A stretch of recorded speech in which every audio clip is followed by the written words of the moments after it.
여보, 오늘이 무슨 요일이지? 아침 식탁 위로 그 질문이 떨어졌습니다.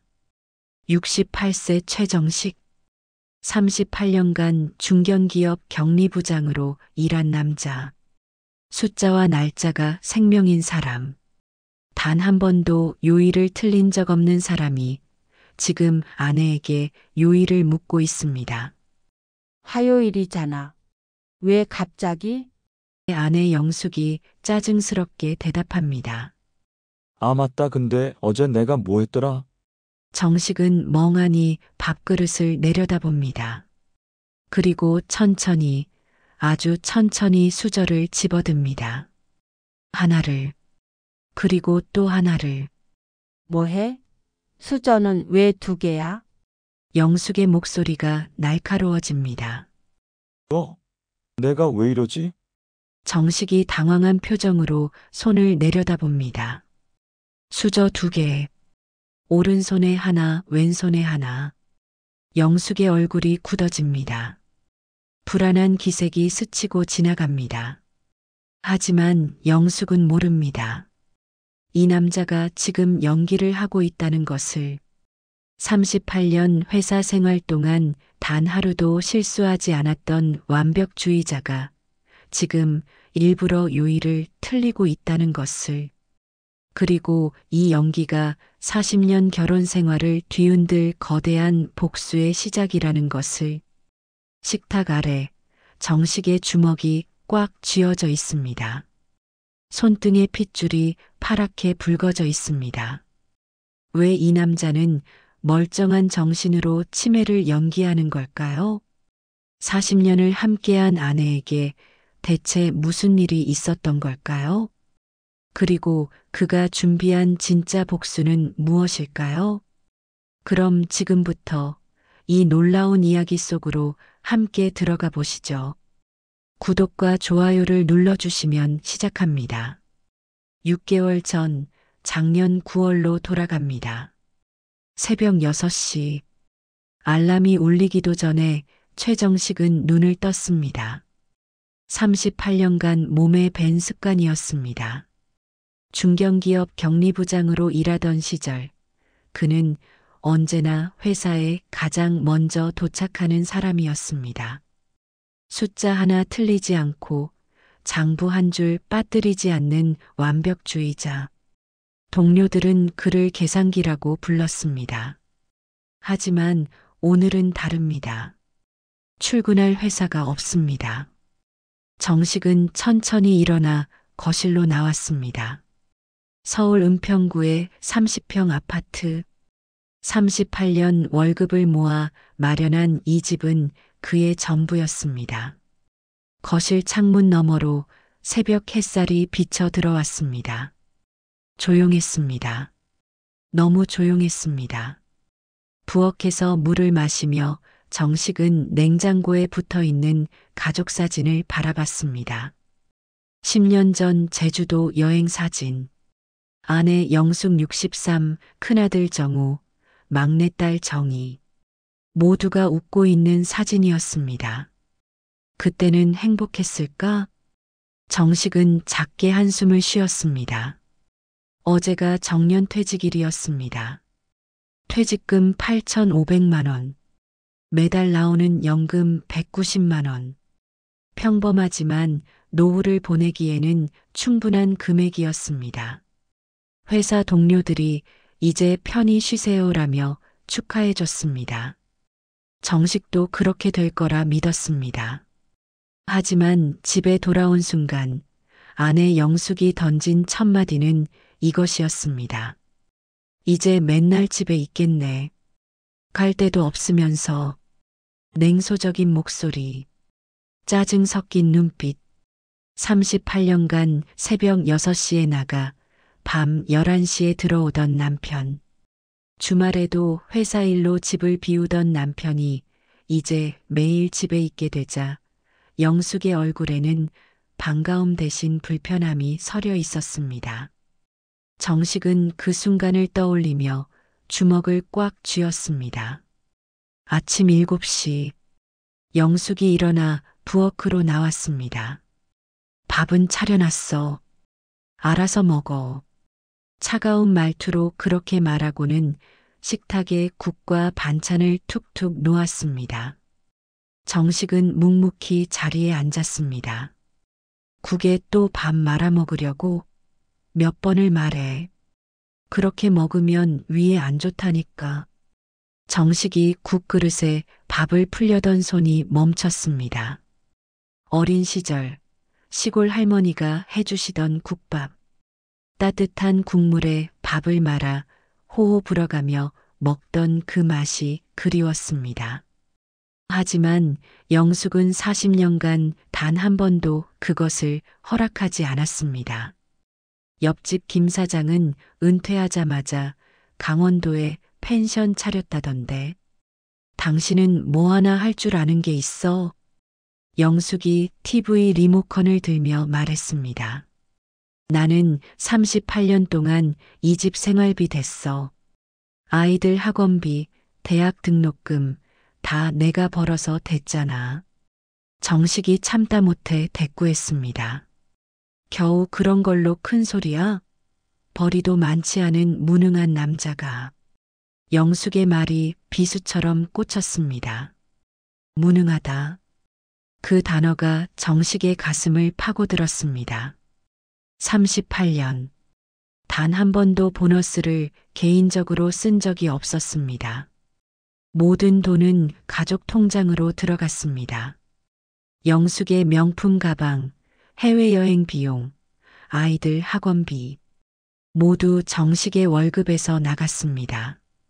하지만 영숙에게 그것은 당연한 것이었습니다. 겨우 그런 것이었습니다. 며칠이 지났습니다. 정식은 매일 아침 7시에 일어나 거실 소파에 앉았습니다. 갈 곳이 없었습니다. 38년간 회사가 전부였던 사람에게 퇴직 후의 시간은 텅 빈 공간이었습니다. 또 소파에 누워서 TV만 보네.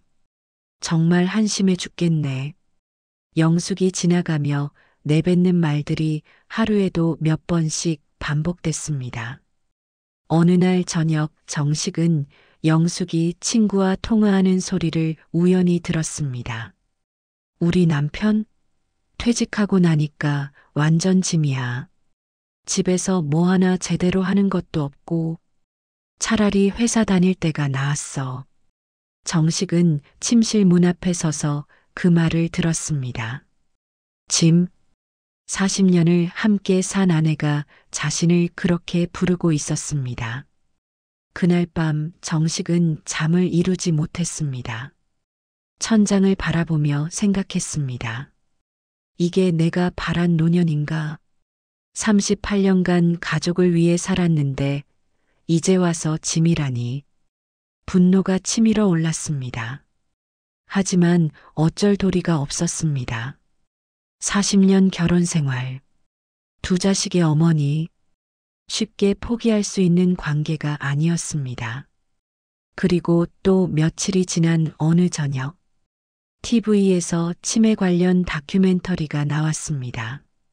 초기 치매 환자는 최근 기억을 잃기 시작합니다. 요일을 헷갈려하고 같은 질문을 반복하고 물건을 제자리에 두지 못합니다. 화면 속 70대 노인이 가족들에게 같은 질문을 되풀이했습니다. 가족들은 화를 내지 않고 조심스럽게 대했습니다. 정식은 그 장면을 보며 문득 한 가지 생각이 떠올랐습니다.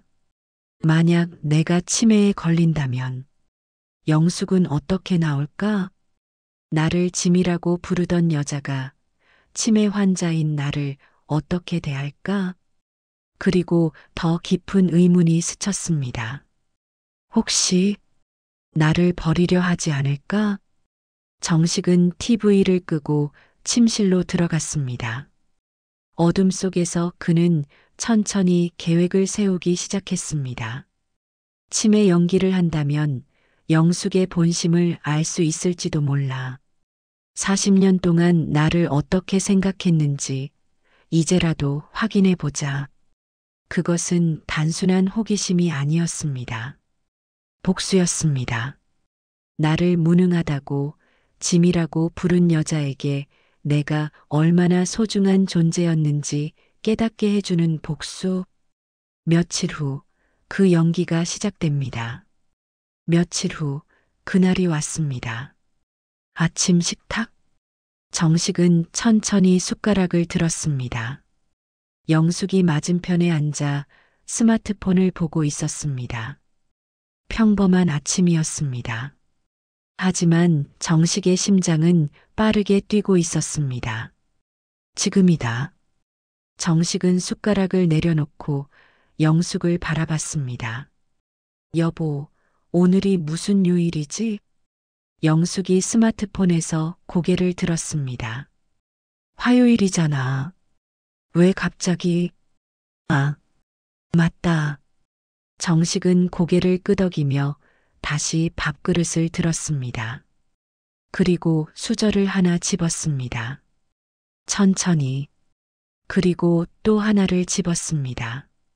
뭐해? 수저 왜 2개야? 영숙의 목소리가 날카로워졌습니다. 내가. 왜 이러지?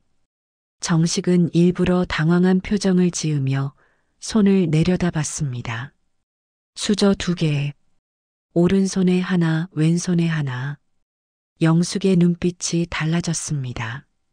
짜증에서 불안으로. 스마트폰을 내려놓고 정식을 유심히 봤습니다. 손이 떨려서 그런가. 정식이 작게 중얼거렸습니다. 요즘 자주 그래? 글쎄, 잘 모르겠어. 정식은 수저 하나를 내려놓고 밥을 먹었습니다. 영숙은 한참 동안 정식을 바라보다가 다시 스마트폰을 들었습니다. 하지만 눈빛은 계속 정식을 향해 있었습니다. 그날 저녁 정식은 거실 소파에 앉아 TV를 보고 있었습니다. 영숙이 부엌에서 설거지를 하고 있었습니다. 정식은 천천히 리모컨을 들어 귀에 댔습니다.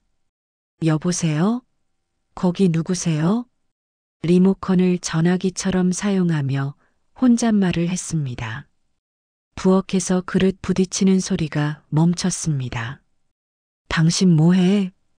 영숙이 부엌에서 나왔습니다. 얼굴이 굳어 있었습니다. 응, 전화 받는데. 그게 리모컨이잖아. 영숙이 다가와 정식의 손에서 리모컨을 뺐었습니다. 아, 그렇구나. 내가 왜 이랬지? 정식은 멍하니 자신의 손을 바라봤습니다. 영숙의 얼굴에 공포가 스쳤습니다.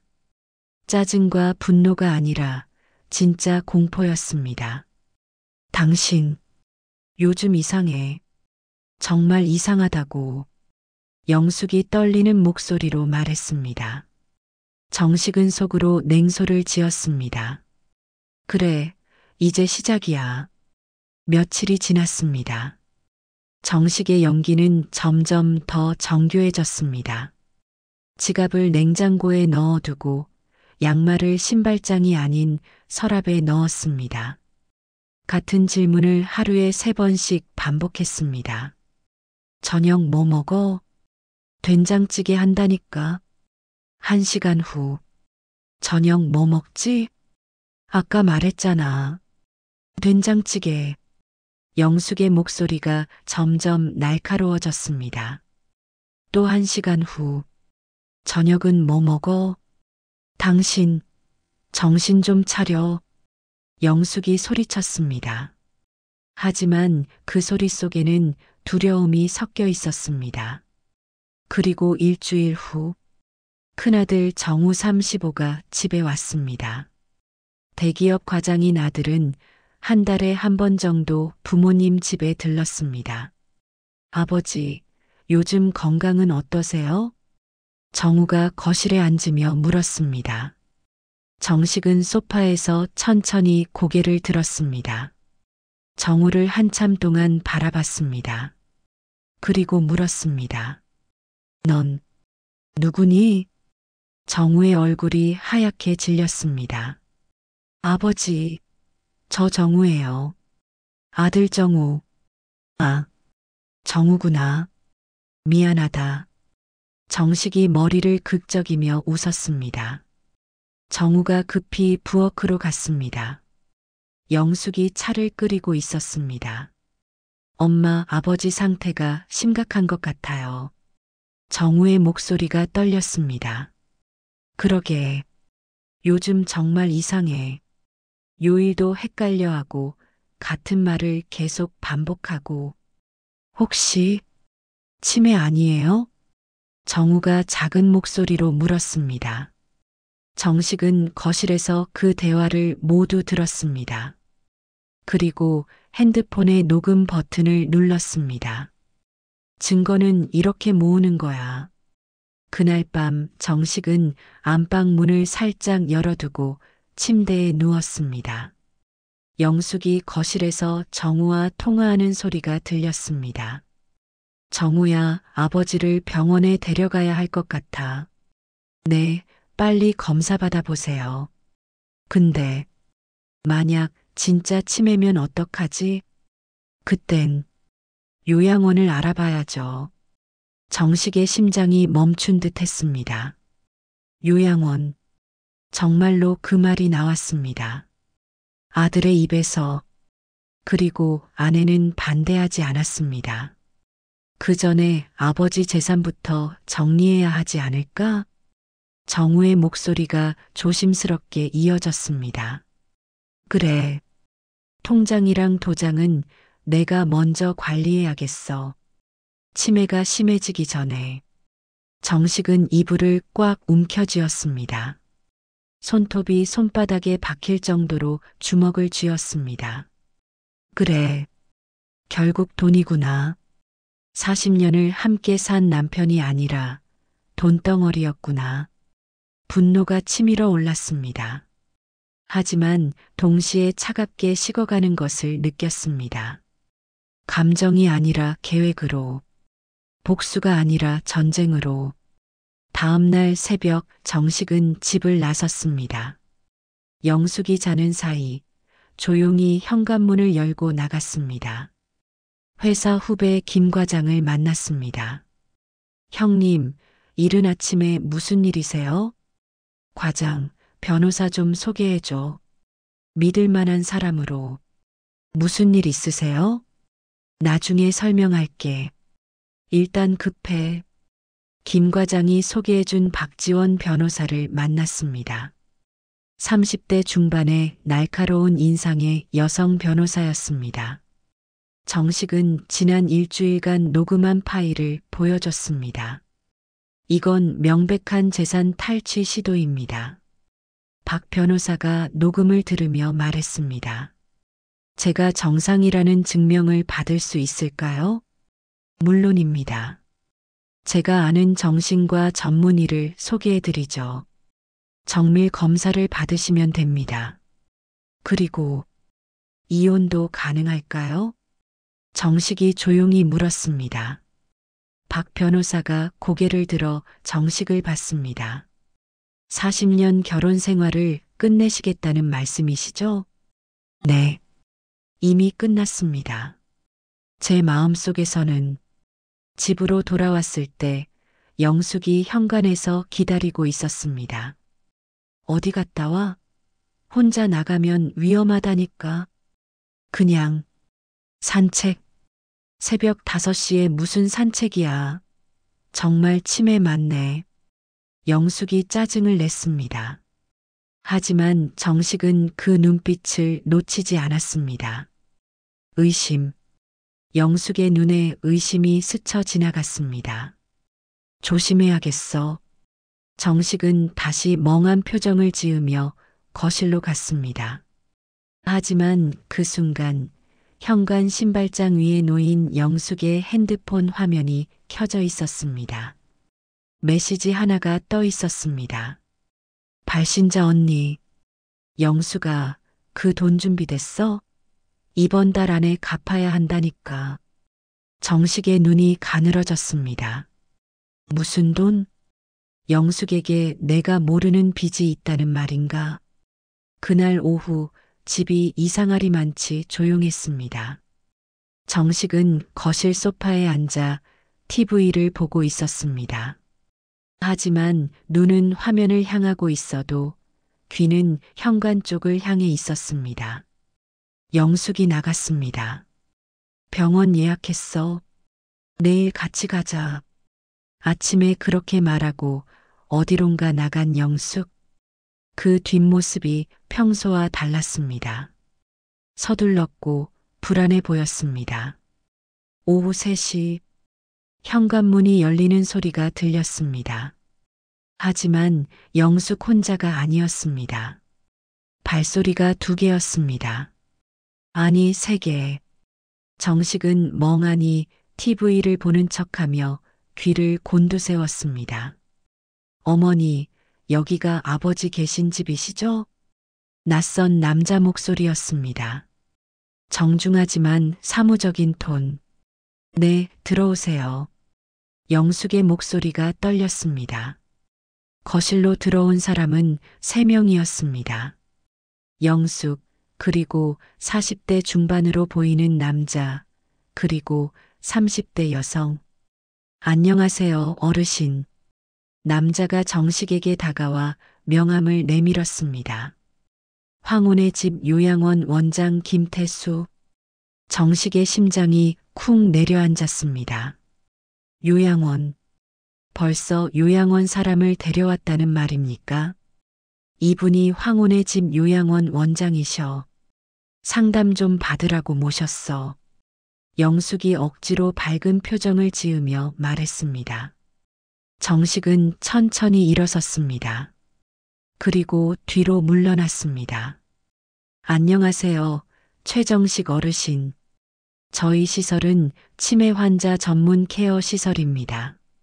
한 달에 350만 원이면 24시간 전문 간호와 모든 케어가 가능합니다.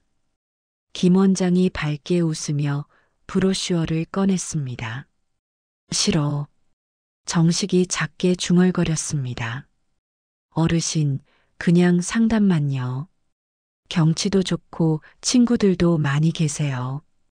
같이 운동도 하시고. 싫어. 안 가. 정식이 소리쳤습니다. 목소리가 떨렸습니다. 연기가 아니라 진짜 분노였습니다. 집이 좋아. 여기가 내 집이야. 정식은 벽을 짚고 뒤로 물러났습니다. 손이 떨렸습니다.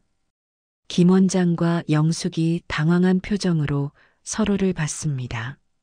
어머니, 어르신이 아직 거부감이 심하시네요. 이런 경우는 법적 절차가 필요합니다. 법적 절차요? 네.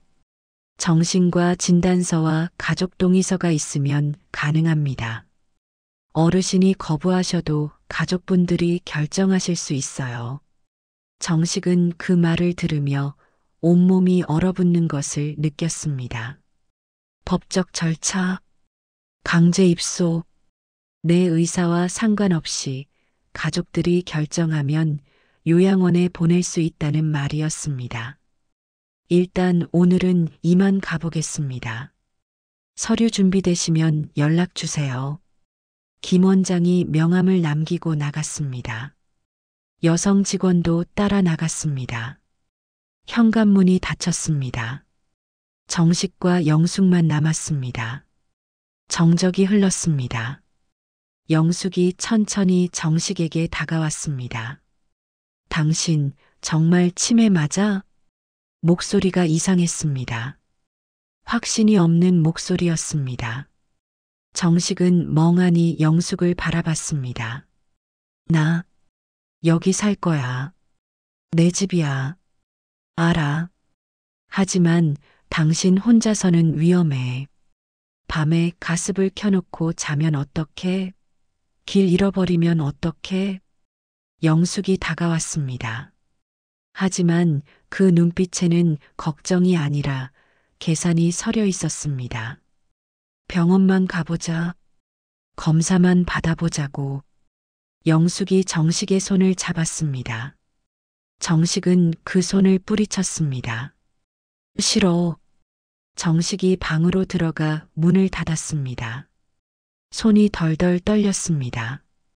진짜 나를 보낼 생각이구나. 40년을 함께 산 남편을 요양원에 버릴 생각이구나. 방문 밖에서 영숙의 전화 통화 소리가 들렸습니다. 정우야, 아버지가 요양원 가는 걸 완전히 거부하셔. 어떡하지? 법적으로 하는 방법이 있대요. 정신과 진단서만 있으면 돼요. 진단서? 그럼 내일 병원 가서 받아올게. 그리고 엄마, 아버지 통장이랑 도장은 확보하셨어요? 정식의 주먹이 꽉 쥐어졌습니다. 아직? 아버지가 잠금장치 걸어놔서 못 열었어. 빨리 해야죠. 나중에 법정 대리인 신청하면 복잡해져요. 정식은 핸드폰을 꺼내 녹음을 시작했습니다. 모든 대화가 증거였습니다.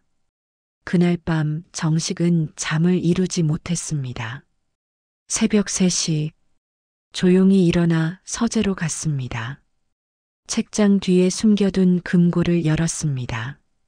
통장 3개, 도장, 인감증명서.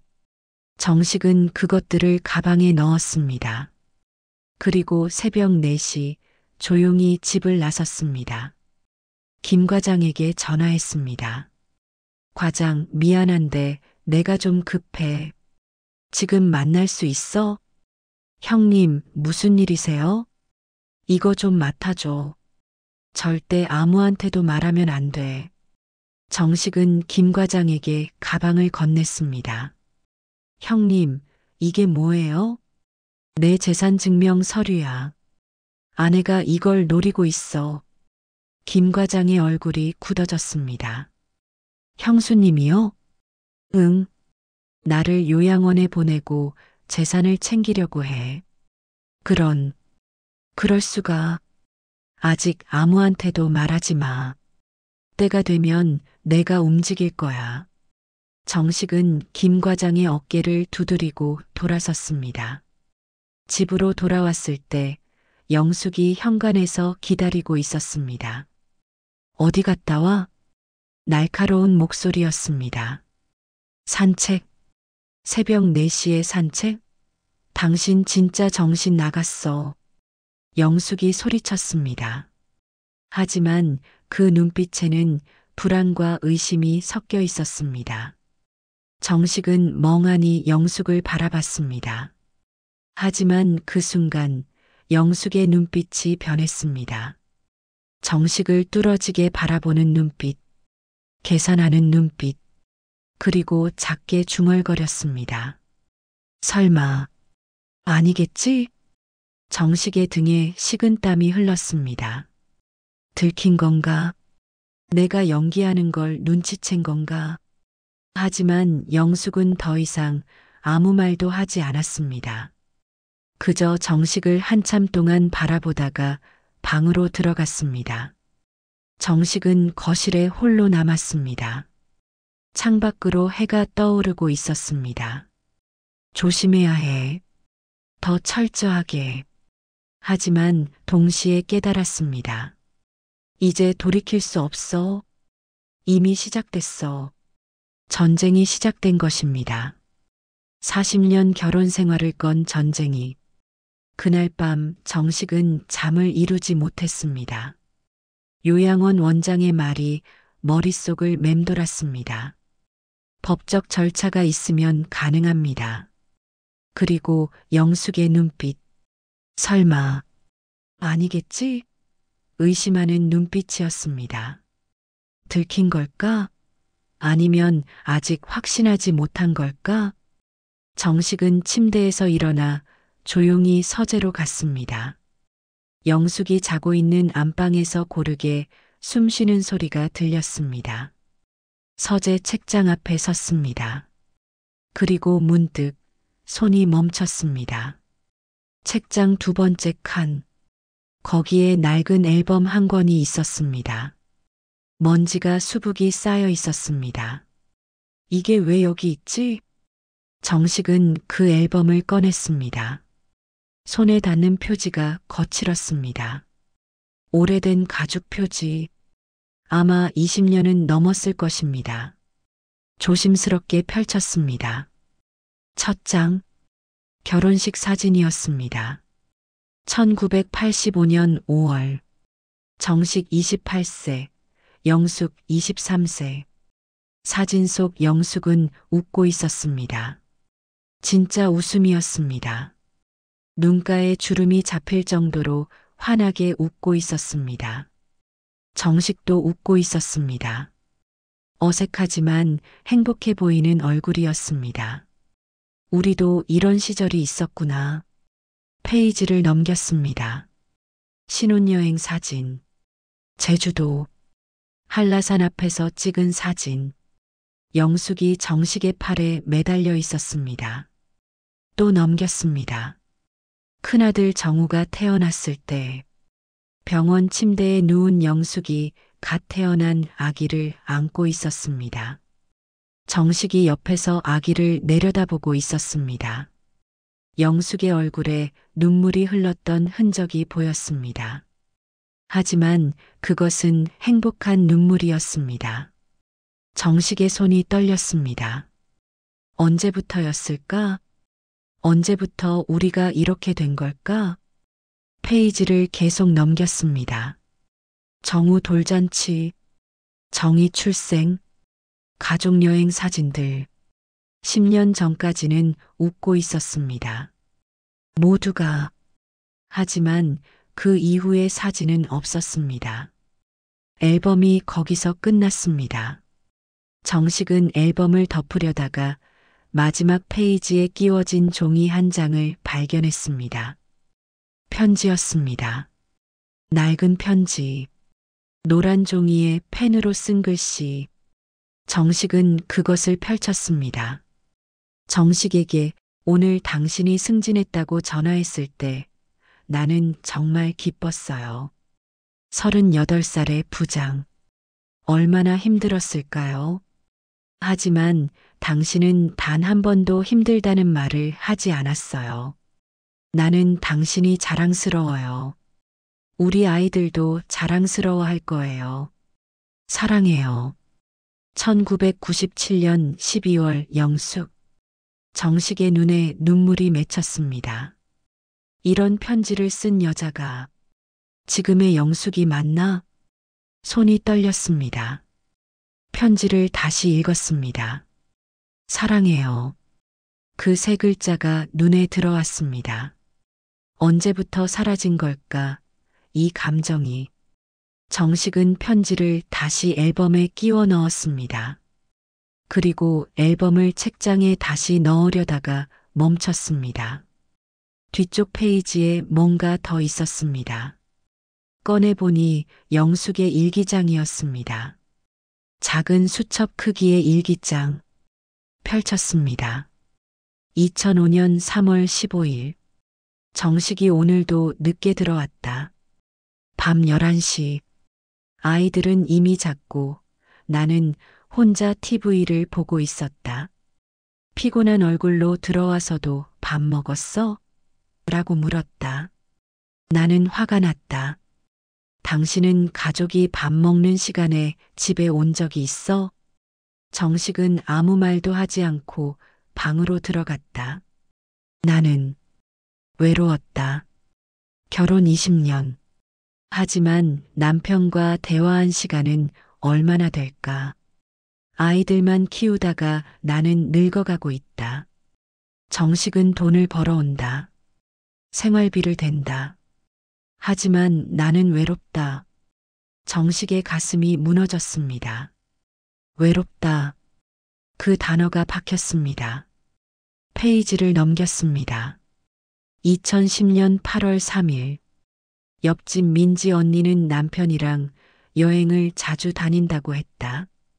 우리는 언제 여행을 가봤나? 제주도 신혼여행 이후로 단 한 번도 없다.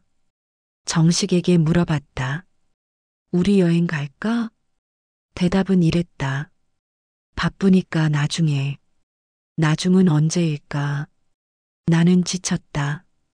정식은 일기장을 덮었습니다. 더 이상 읽을 수 없었습니다. 내가 영숙을 외롭게 만든 건가? 38년 동안 돈만 벌어오면 된다고 생각한 건가? 하지만 곧 고개를 저었습니다. 아니야. 그래도 날 짐이라고 부를 권리는 없어. 외로웠다고 해서 내 재산을 빼앗으려 할 권리는 없어. 정식은 일기장과 앨범을 다시 책장에 넣었습니다. 그리고 침실로 돌아가려다가 멈췄습니다. 안방에서 작은 소리가 들렸습니다. 흐느끼는 소리였습니다. 영숙이 울고 있었습니다. 정식은 안방 문 앞에 섰습니다. 귀를 기울였습니다. 정식아, 미안해. 미안해. 영숙이 자면서 중얼거리고 있었습니다. 정식의 발이 멈췄습니다. 꿈을 꾸는 건가? 나도 힘들었어. 하지만 당신도 힘들었겠지. 영숙의 목소리가 떨렸습니다. 정식은 문고리를 잡았습니다. 천천히 문을 열려고 했습니다. 하지만 손이 멈췄습니다. 아니야. 아직은 아니야. 정식은 손을 떼고 거실로 갔습니다. 소파에 앉아 창밖을 바라봤습니다. 새벽 하늘이 밝아오고 있었습니다. 영숙이도 외로웠구나. 하지만 나도 외로웠어. 38년 동안 회사에서 숫자만 들여다보며 살았던 나도. 정식은 눈을 감았습니다. 과거가 떠올랐습니다. 1985년 결혼식 날. 영숙이 처음으로 웨딩드레스를 입고 나왔을 때 정식은 숨이 멎는 줄 알았습니다. 세상에서 가장 아름다운 여자였습니다. 잘 부탁해요. 영숙이 작게 속삭였습니다. 나야말로. 정식도 떨리는 목소리로 대답했습니다. 그때는 진심이었습니다. 서로를 사랑했습니다. 언제부터 틀어진 걸까? 정식은 눈을 떴습니다. 하지만 곧 고개를 저었습니다. 아니야. 지금은 그런 걸 생각할 때가 아니야. 영숙은 나를 요양원에 보내려 했어. 내 재산을 빼앗으려 했어. 과거는 과거일 뿐이야. 정식은 핸드폰을 꺼내 박 변호사에게 문자를 보냈습니다. 선생님, 증거가 더 필요합니다. 영숙의 숨겨진 재산과 빚을 조사해 주실 수 있나요? 곧 답장이 왔습니다. 알겠습니다. 일주일 정도 시간을 주세요. 정식은 핸드폰을 내려놓았습니다. 창밖으로 해가 떠올랐습니다. 새로운 하루가 시작됐습니다. 하지만 정식의 마음은 더욱 복잡해져 있었습니다. 일주일이 지났습니다. 정식은 평소처럼 치매 연기를 이어갔습니다. 같은 질문을 반복하고 물건을 엉뚱한 곳에 두고 멍하니 TV를 보는 신용을 했습니다. 영숙은 조용했습니다. 이상할 정도로 조용했습니다. 더 이상 짜증을 내지도 독서를 퍼붓지도 않았습니다. 그저 정식을 조심스럽게 관찰했습니다. 어느 날 오후 영숙이 외출했습니다. 병원 다녀올게. 그렇게 말하고 나간 영숙.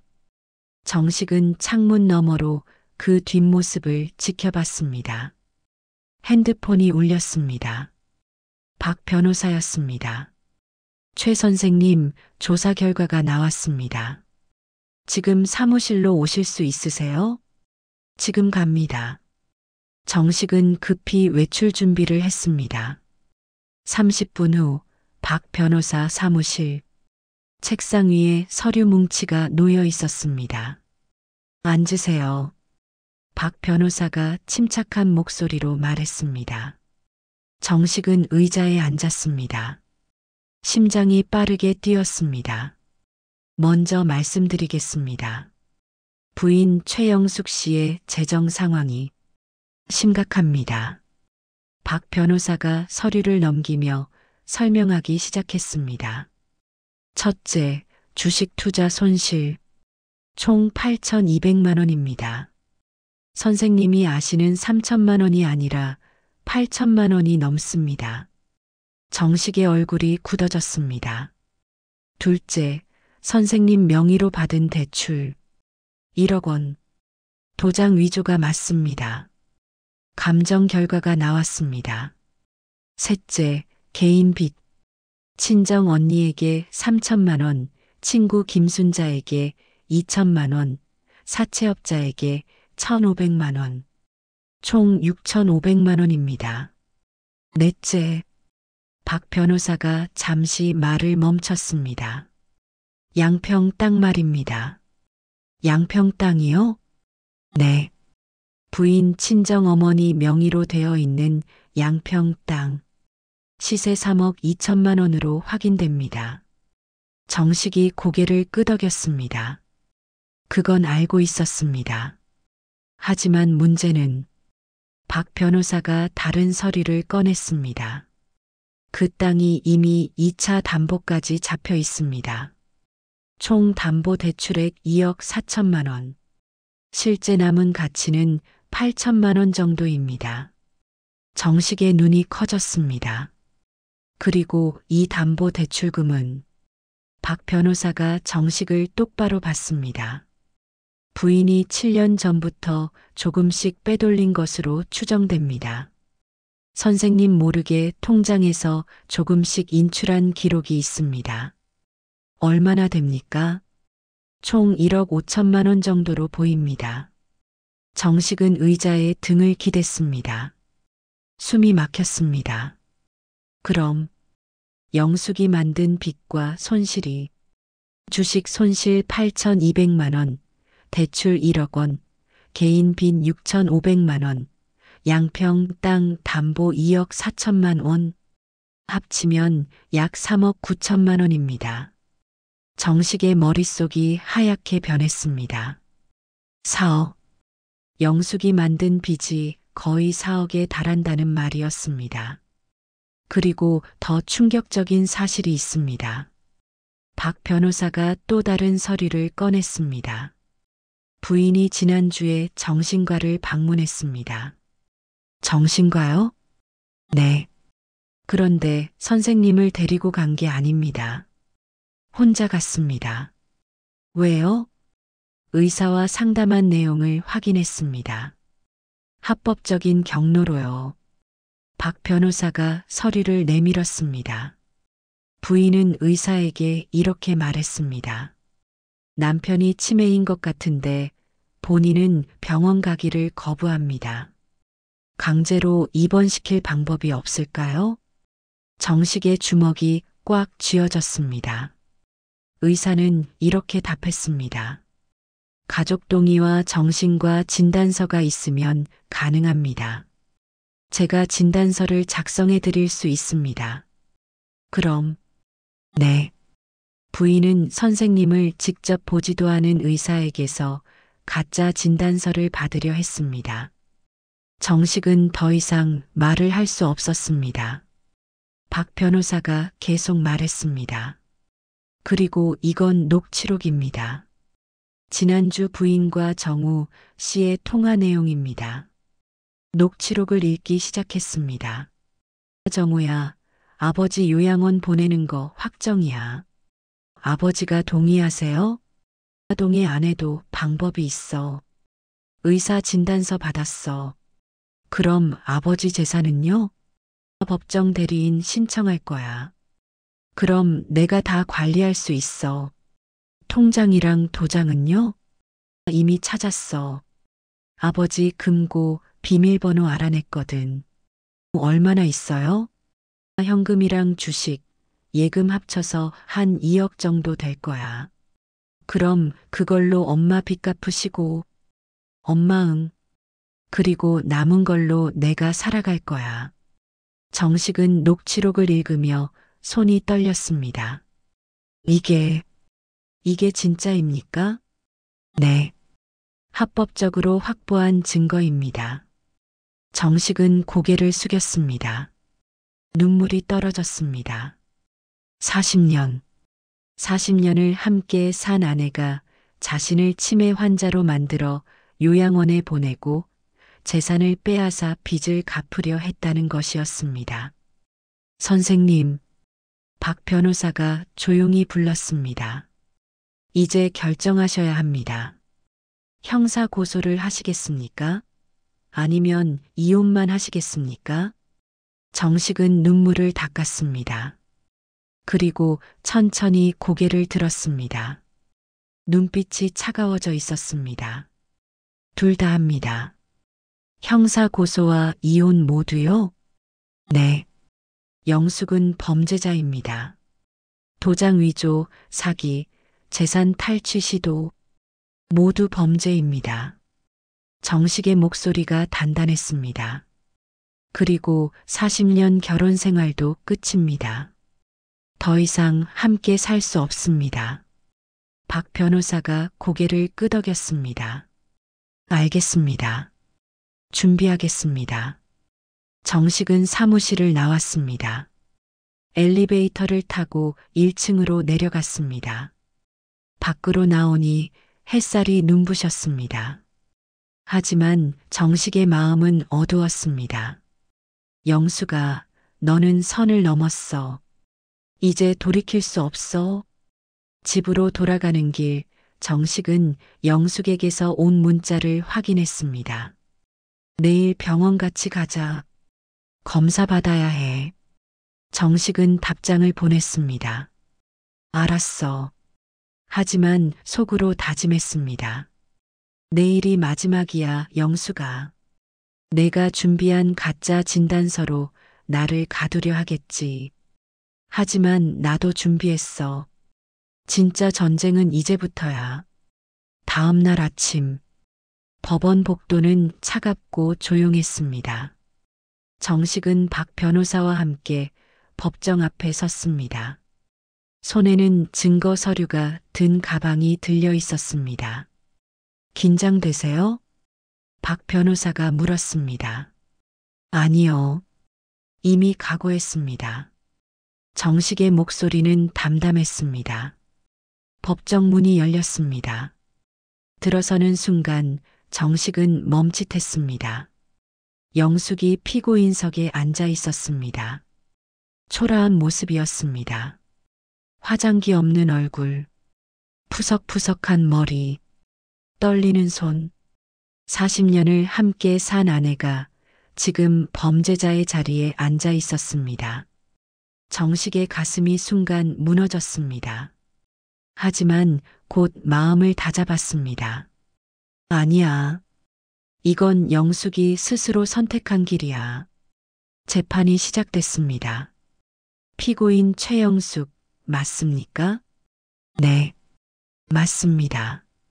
영숙의 목소리가 떨렸습니다. 피고인은 남편 최정식 씨의 도장을 위조하여 1억 원을 대출받았습니다. 이에 대해 인정하십니까? 검사가 물었습니다. 영숙이 고개를 숙였습니다. 인정합니다. 법정이 술렁거렸습니다. 그리고 남편이 치매에 걸렸다고 거짓으로 진단서를 받으려 했으며 요양원에 강제 입소시키고 재산을 탈취하려 한 정황이 있습니다. 이것도 인정하십니까? 영숙이 울먹이기 시작했습니다. 저는 불안했어요. 질문에만 답하십시오. 인정합니다. 정식은 증인석에서 그 모습을 바라봤습니다. 영숙이 무너지는 모습을, 40년 함께 살았던 여자가 법정에서 범죄를 인정하는 모습을. 가슴이 아팠습니다. 하지만 동시에 분노가 치밀었습니다. 검사가 증거를 제시했습니다. 이것은 피고인과 아들 정우 씨의 통화 녹음입니다. 스피커에서 영숙의 목소리가 흘러나왔습니다. 아버지 재산 2억 정도 될 거야. 그걸로 내 빚 갚고. 법정이 다시 술렁거렸습니다. 방청석에 앉은 정우가 고개를 떨구었습니다. 영숙이 오열하기 시작했습니다. 재판장님, 저도 할 말이 있습니다. 영숙이 벌떡 일어났습니다. 피고인, 진정하십시오. 이 사람이 40년 동안 저를 무시했습니다. 돈만 벌면 된다고 생각했어요. 영숙이 정식을 가리키며 소리쳤습니다. 저는 그저 밥하는 기계였어요. 아이들 키우는 기계였어요. 눈물이 흘러내렸습니다. 외로웠어요. 너무 외로웠어요. 그래서 돈이라도 가져야 한다고 생각했어요. 법정이 조용해졌습니다. 정식은 영숙을 바라봤습니다. 영숙도 정식을 봤습니다. 눈물로 범벅이 된 얼굴로 미안해. 정식아, 정말 미안해. 영숙이 주저앉았습니다. 정식의 눈에도 눈물이 맺혔습니다. 하지만 입을 열지 않았습니다. 재판장이 판결을 내렸습니다. 피고인 최영숙, 징역 1년에 집행유예 2년을 선고합니다. 그리고 피해액 전액을 배상하도록 합니다. 방망이가 내려쳤습니다. 재판이 끝났습니다. 법정을 나서는 정식의 뒤를 영숙이 쫓아왔습니다. 정식아, 잠깐만. 정식이 멈춰 섰습니다. 하지만 돌아보지 않았습니다. 미안해. 정말 미안해. 한 번만 용서해줘. 영숙이 무릎을 꿇었습니다. 복도에 있던 사람들이 쳐다봤습니다. 제발, 40년이었잖아. 우리, 정식은 천천히 돌아봤습니다. 무릎 꿇은 영숙을 내려다봤습니다. 영숙 씨, 정식이 차갑게 말했습니다. 40년이었기 때문에 더 용서할 수 없습니다. 정식아, 당신은 나를 짐이라고 불렀어요. 요양원에 버리려 했어요. 내 재산을 훔치려 했어요. 정식의 목소리가 떨렸습니다. 그게 40년을 함께 산 사람이 할 짓입니까? 영숙이 고개를 들었습니다. 나도 힘들었어. 나도 힘들었어요, 영숙 씨. 정식이 말했습니다. 38년 동안 회사에서 숫자만 보며 살았어요. 새벽 6시에 나가 밤 11시에 들어왔어요. 주말도 없었어요. 알아. 미안해. 하지만 그게 당신이 범죄를 저지를 이유는 되지 않습니다. 정식은 영숙을 지나쳐 걸어갔습니다. 정식아. 영숙이 울부짖었습니다. 하지만 정식은 돌아보지 않았습니다. 일주일 후 이혼 조정이 있었습니다. 정식과 영숙이 조정실에 마주 앉았습니다. 조정위원이 물었습니다. 최정식 씨, 정말 이혼을 원하십니까? 네. 최영숙 씨는요? 영숙이 고개를 숙였습니다. 원하지 않습니다. 하지만 제가 잘못했습니다. 남편의 결정을 따르겠습니다. 조정위원이 서류를 정리했습니다. 재산 분할은 어떻게 하시겠습니까? 저는 제 명의 재산만 가져가겠습니다. 나머지는 영숙 씨가 가지세요. 정식이 말했습니다. 영숙이 고개를 들었습니다. 정말이야? 대신 조건이 있습니다. 뭐든지. 당신이 만든 빚은 당신이 갚으세요. 그리고 앞으로 저와 연락하지 마세요. 영숙의 얼굴이 무너졌습니다. 정식아, 우리 정말 이렇게 끝나는 거야? 정식은 대답하지 않았습니다. 조정이 끝나고 두 사람은 조정실을 나왔습니다. 복도에서 영숙이 다시 정식을 불렀습니다. 정식아. 정식이 멈춰 섰습니다. 마지막으로 한마디만 할게. 영숙이 다가왔습니다.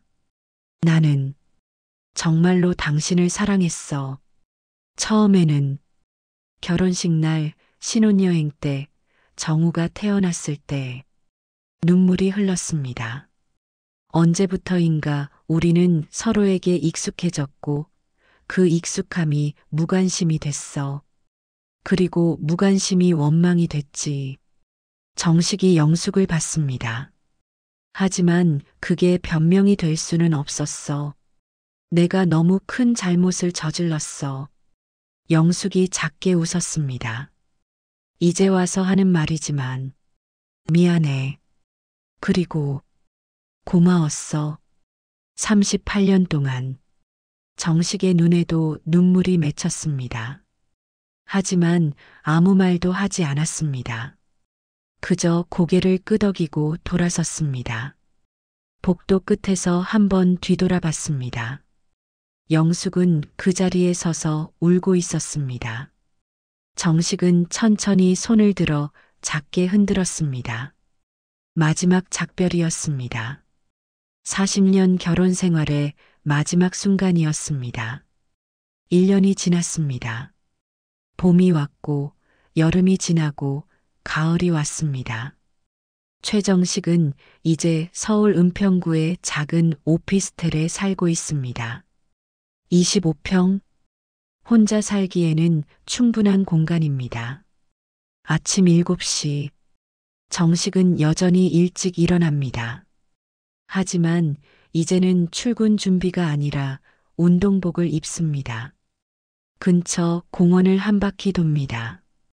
가볍게 땀을 흘립니다. 8시. 집으로 돌아와 아침을 준비합니다. 냄비에 된장찌개를 끓입니다. 밥을 합니다. 그리고 조심스럽게 국에 밥을 말아 먹습니다. 아무도 뭐라 하지 않습니다. 40년 만에 처음입니다. 이게 자유구나. 정식이 작게 중얼거립니다. 식사를 마치고 거실 창가에 앉습니다. 햇살이 따뜻합니다. 핸드폰이 울립니다. 막내딸 정희입니다. 여보세요. 아빠, 저예요. 주말에 뵐 수 있을까요? 그래. 시간 괜찮아. 저희 집으로 오세요. 손주가 보고 싶대요. 정식의 얼굴에 작은 미소가 번집니다. 그래, 갈게. 전화를 끊고 창밖을 바라봅니다. 정희는 3개월 전부터 연락을 다시 시작했습니다. 처음에는 조심스러웠지만 이제는 일주일에 한 번씩 전화합니다. 정우는 연락이 없습니다. 사업 실패 후 홀로 재기를 준비하고 있다고 들었습니다. 영숙은, 정식은 고개를 저었습니다. 생각하지 않으려 했지만 가끔 떠오릅니다. 지난달 정희를 통해 소식을 들었습니다. 영숙은 친정으로 돌아갔다고 합니다. 빚을 갚기 위해 작은 가게에서 일하고 있다고 합니다. 많이 야위셨대요, 아빠. 정희가 조심스럽게 말했습니다. 정식은 아무 대꾸도 하지 않았습니다. 오후가 되자 정식은 외출 준비를 합니다. 회계사무소에 출근하는 날입니다. 이혼 후 정식은 작은 회계사무소에서 파트타임으로 일하기 시작했습니다. 일주일에 3일, 하루 4시간, 38년 경력은 어디 가지 않았습니다. 젊은 직원들이 정식을 최 고문님이라고 부르며 존경합니다. 고문님, 이 장부 좀 봐주시겠어요? 그래, 어디 보자. 정식은 장부를 보며 미소 짓습니다. 숫자? 그것은 여전히 정식의 언어입니다. 하지만 이제는 숫자가 전부가 아닙니다. 퇴근 후 정식은 동네 카페에 들렀습니다. 커피 한 잔을 주문하고 창가에 앉습니다. 정식 씨, 오늘도 오셨네요. 카페 주인 김 선생이 웃으며 말합니다. 네, 오늘도 왔습니다. 아까 손님들이랑 같이 커피 드시던데 새로 친구 사귀셨어요? 네. 이 동네에 오래 사신 분들이더라고요. 정식이 웃습니다. 퇴직 후 처음으로 사귄 친구들이었습니다. 집으로 돌아와 저녁을 먹습니다. 간단하게 계란말이와 김치. TV를 켭니다. 뉴스를 봅니다. 황혼 이혼이 늘고 있습니다. 노년층 이혼율이 10년 전보다 2배 증가했다고 합니다. 정식은 리모컨을 내려놓습니다. 그리고 서재로 갑니다. 책장에서 낡은 앨범을 꺼냅니다. 펼칩니다. 결혼식 사진, 신혼여행 사진, 아이들 사진. 정식은 한참 동안 그 사진들을 바라봅니다.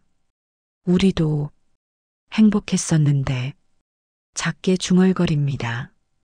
하지만 곧 앨범을 덮습니다. 하지만 이제는 끝났어.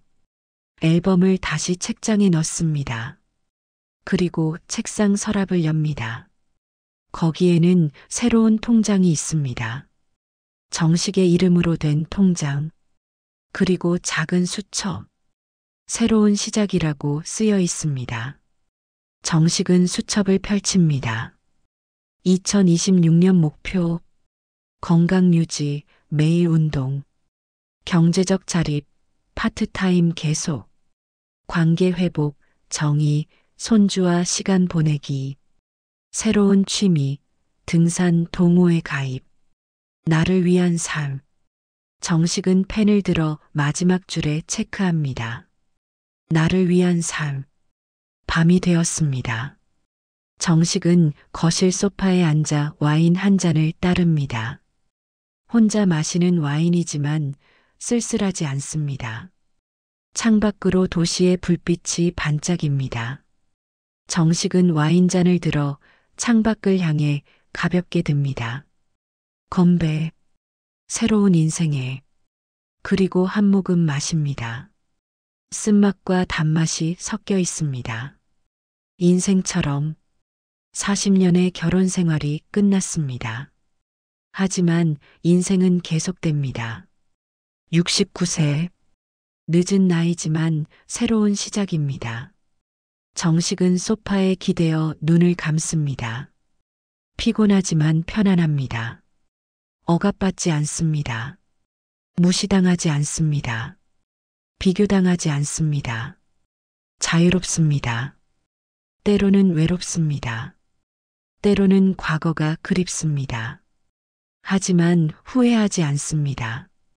이것이 정식이 선택한 길입니다. 복수가 아니라 해방이었습니다. 용서가 아니라 정의였습니다. 그리고 이제 자유입니다. 가족이라는 이름으로 얼마나 많은 것들이 정당화될까요? 40년을 함께 산다는 것. 그것은 사랑일 수도 있지만 때로는 익숙함일 뿐일 수도 있습니다. 최정식 씨는 치매 연기라는 극단적인 방법으로 아내의 본심을 확인했습니다. 그리고 그 결과는 40년 결혼 생활의 종말이었습니다. 누가 옳고 누가 그른지는 쉽게 말할 수 없습니다. 다만 이것만은 확실합니다. 인생의 어느 시점에서든 우리는 자신을 위한 선택을 할 권리가 있다는 것. 그리고 그 선택의 결과를 온전히 받아들일 용기가 필요하다는 것. 최정식 씨는 69세에 새로운 인생을 시작했습니다. 늦었지만 아직 끝나지 않았습니다. 여러분의 인생은 어떠신가요? 혹시 억압받고 계신가요? 무시당하고 계신가요? 그렇다면 용기를 내세요. 나이는 숫자일 뿐입니다. 진짜 인생은 자유로울 때 시작됩니다. 오늘 이야기를 들어주셔서 감사합니다. 여러분의 이야기도 궁금합니다. 댓글로 여러분의 생각을 나눠주세요. 그리고 구독과 좋아요, 알림 설정도 부탁드립니다. 다음 이야기에서 또 만나요.